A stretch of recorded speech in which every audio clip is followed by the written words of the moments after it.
One of the things that we do here is divide the season into 4 quarters. We began it probably about maybe 10 years ago, but here you look at it and beginning of the year, we just finished the first quarter of our season, and now we enter in the second quarter, which began last week with the open date, and now going into this week versus SMU. After the first quarter, you get a chance to sit back, and not really sit back, but you learn a lot about your team. And our schedule, you find out quick what your strengths or weaknesses may be. So what we approached bye week last week as a chance to correct some things on all 3 sides of the ball, get some guys that were nicked up, bruised, get them a little bit closer to being healthy, and then got a lot of young guys some needed reps, not just the guys you're redshirting, but guys this year who may have not gotten or 20% of the reps, maybe 30%. We got those guys additional reps last week, competitive reps versus one another.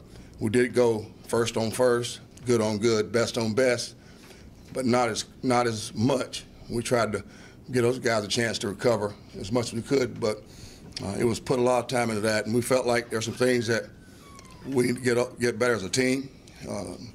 And like I say, each side of the ball as a team, personally, I felt like we need to become better overall at making sure we become or cut down our penalties as a team. I thought that's one of the main, after going to that first quarter, let's be a better team this second quarter of eliminating penalties. And there's 3 phases of penalties: administrative, technique, and selfish. We didn't have selfish penalties, in my opinion, but there are some administrative penalties, offsides, or legal procedure examples. Technique penalties may have been holding or defensively, maybe a face mask, that I felt and feel we can get better. Offensively, always execution of our offense was important. We felt like we can improve that. Even with 70 points, there was a lot of things we saw that, wow, we need to get better at this. Up front, offensively. Brandon talked about technique, getting those guys playing together, operating more in the games, those type of things. Also, ball security on that side. Defensively, understanding our gap integrity on run. We felt like those 4 games we had to win this open week, trying to make sure we get better at that. Communication from what the hurry-up offense is, we found even before now. But in the Big 12, we found that that's really key when you're going against a quote NASCAR or hurry-up offense. So we felt those things on defense were necessary, offensively and defensively. Special team-wise, we're playing a lot of young guys, a lot of speed, a lot of athleticism, but a lot of young guys. With that, some mistakes could happen.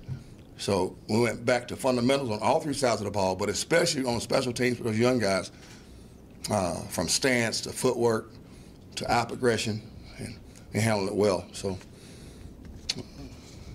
the other thing that I didn't get a chance to thank last week after the game was Pirate Nation and that venue we had.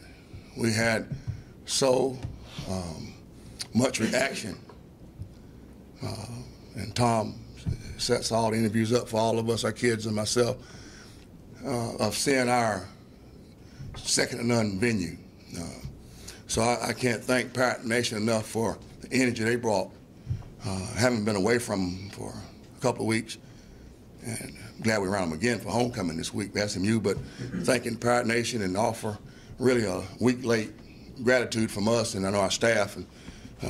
But they deserve a lot of credit for how they brought so much energy into that stadium. And I've seen pictures of the purple sky, and man, that's not by accident, that sky being purple, so that was good. Preview on SMU. I know Coach Jones left, not sure what reason. I'd like to find out, and I still haven't had a chance to talk to June, but June has always been special to me from the Hawaii days and me at the Fresno State days. I think a lot of June Jones. He's always been the one that has stood up and made sure that a lot of voices were heard that maybe will not be heard in certain venues. So I know Thomas, I know Mason, and those guys, that staff, I know those guys a long time. They're finding a way.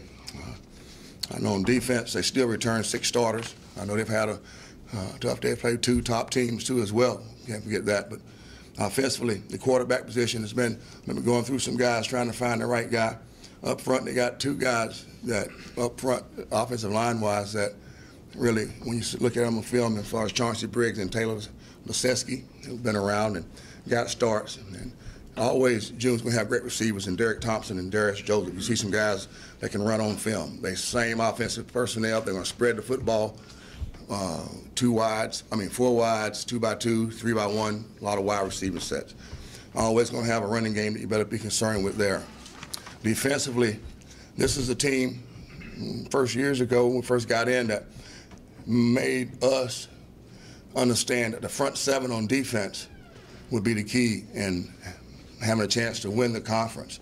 And the 2 teams that won the conference had the best front 7 that from both sides of the league, and they had the best front 7. And this team was one of the teams that taught us here and myself that we better make sure we have a front 7 that can withstand run, control, and also give us some pressure. They have Steven Sanders, like he's been there forever. He's 33 starts by Stephon. And then also Shaquille Randolph's been there a while.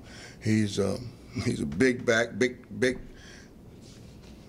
DB who can cover ground. And again, Tom does a great job there on defense. Again, they've played 2 teams that can move the ball too as well, in Baylor and A&M.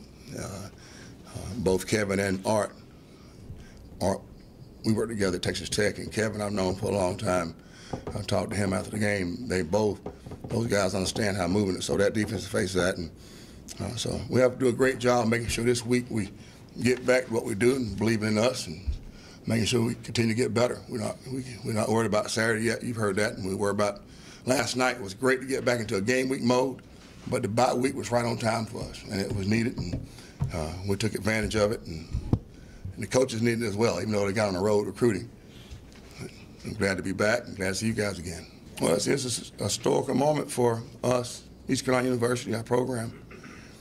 I know our fans will come out and support that. It's been a move that's been in the making for a lot of years before we came back here. So we know this is what it's about here. This quarter here is all we look at, but we know the rest of the entire season is American Conference focus. So this is why we're in it. The first quarter was good, but the second quarter will be even more vital. So in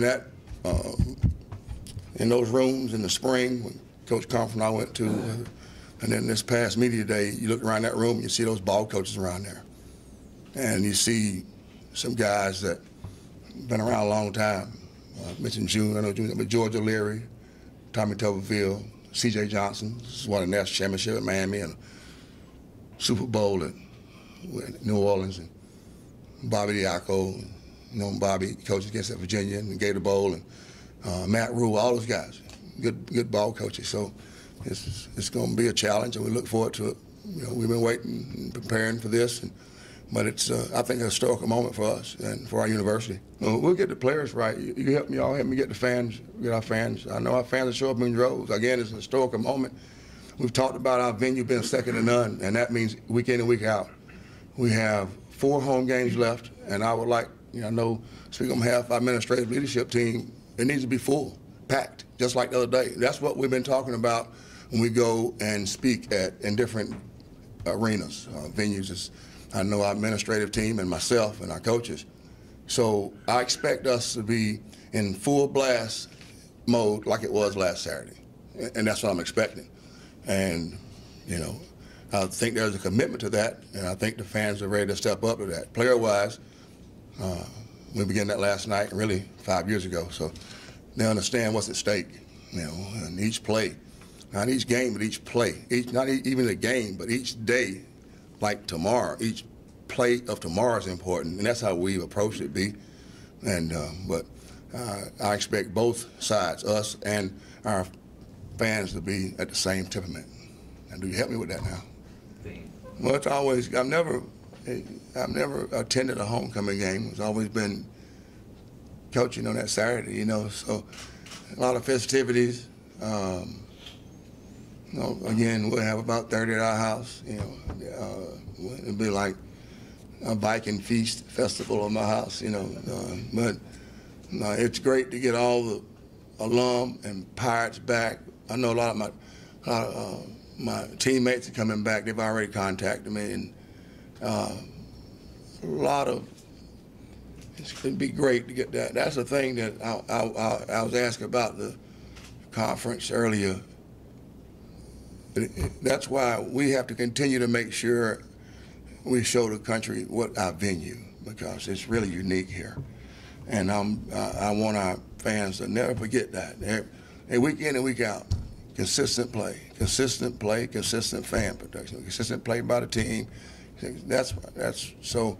We want it to be packed, and it's going to be great to see it packed with all the festivities around. And we have to do our job, making sure we do a great job preparing this week, really, to have a great chance for success on Saturday.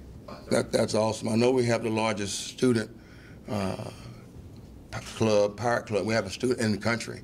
I think it's right at 10,000. That's the largest in the country. So, but it's exciting to know that, and that's the Pirate state of mind we talk about, PSOM. You know, I'm glad to see them line up and that down the boneyard, and you know, keep that enthusiasm and make sure. Tell them I said thank you when you get a chance. I will. They're still out there. Coach Compton, I walked through that last group one week. That was a good group to walk through. Some were missing class, but we ain't there. Yeah, but I appreciate, you know, that's good. Thank you for that. Y'all good? All right.